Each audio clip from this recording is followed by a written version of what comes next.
एक आदमी और उसकी 3 बेटियों की। उसकी बीवी कुछ साल पहले गुजर चुकी थी। उसकी तीनों बेटियां बहुत सुंदर थीं, मगर सबसे छोटी बेटी अपनी बहनों में सबसे अधिक समझदार थी।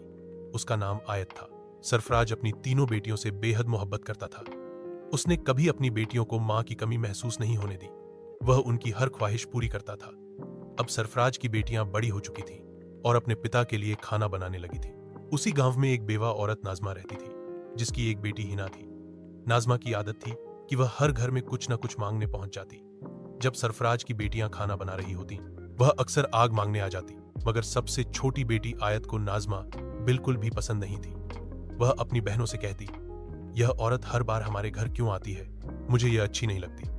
लेकिन उसकी बहनें उसे समझाती, देखो आयत, ये गरीब है, बेवा है, अगर हमारे घर से थोड़ी आग ले जाती है तो हमारा क्या जाता है। आयत चुप हो जाती, लेकिन वह कहती, देख लेना, यह एक दिन हमारे लिए मुसीबत बनेगी। और ऐसा ही हुआ। नाजमा रोज आग मांगने आती और मौका पाकर सरफराज के खाने में राख मिला देती। एक दिन सरफराज ने अपनी बेटियों पर नजर रखने का फैसला किया। जब उसने देखा कि उसकी बेटियां तो बहुत ही साफ सुथरा खाना बना रही हैं, उसे समझ नहीं आया कि खाना खराब क्यों हो रहा है। तभी उसने देखा कि नाजमा आग मांगने आई और नजरें बचाकर खाने में राख मिला गई। सरफराज को बहुत गुस्सा आया, लेकिन नाजमा ने चालाकी से बात को मोड़ दिया। उसकी बातों में आकर सरफराज ने बिना बेटियों की राय लिए उससे शादी कर ली। शादी के बाद नाजमा ने अपनी सौतेली बेटियों से नफरत करना शुरू कर दिया और अपनी बेटी हिना को बहुत प्यार देने लगी। उसने सरफराज की बेटियों को तंग करना शुरू किया, उन्हें भरपेट खाना नहीं देती, हर समय काम करवाती और उनकी जिंदगी को दुख से भर दिया। एक दिन आयत ने अपनी बड़ी बहनों नूर और हिबा से कहा, चलो कहीं बाहर चलते हैं ताकि थोड़ा मन हल्का हो। वे तीनों पास के जंगल में चली गईं और वहां एक दरख्त के नीचे बैठकर रोने लगी। वहीं से एक बुजुर्ग फकीर बाबा गुजरे। उन्होंने लड़कियों की बातें सुनी और उन्हें अपनी झोंपड़ी के पास ले जाकर अनार खाने को कहा। वहां लगे दरख्त पर मीठे अनार लगे थे। लड़कियों ने पेट भरकर अनार खाए और खुश होकर वापस लौट गईं।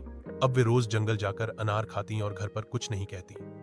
सौतेली मां यह देखकर हैरान थी कि इतने दुख के बाद भी लड़कियां कमजोर नहीं हो रहीं, बल्कि और भी सुंदर लगने लगी थीं। नाजमा ने अपनी बेटी हिना को उनके पीछे भेजा। हिना ने यह सब देख लिया और मां को बता दिया। क्रोधित होकर नाजमा ने अनार का दरख्त कटवा दिया। जब लड़कियां अगले दिन गईं और दरख्त गायब देखा, वे बहुत दुखी हुईं। फकीर बाबा ने उन्हें दिलासा दिया और जमीन की ओर इशारा किया। वहां से दूध की एक छोटी नदी बहने लगी। उन्होंने मिट्टी का प्याला दिया और कहा, पियो जितना चाहो। लड़कियों ने दूध पिया और खुश होकर वापस आईं। फिर भी नाजमा शांत नहीं हुई। उसने उस नदी को भी मिट्टी से भरवा दिया और फकीर बाबा की झोंपड़ी को उजड़वा दिया। लड़कियां बहुत दुखी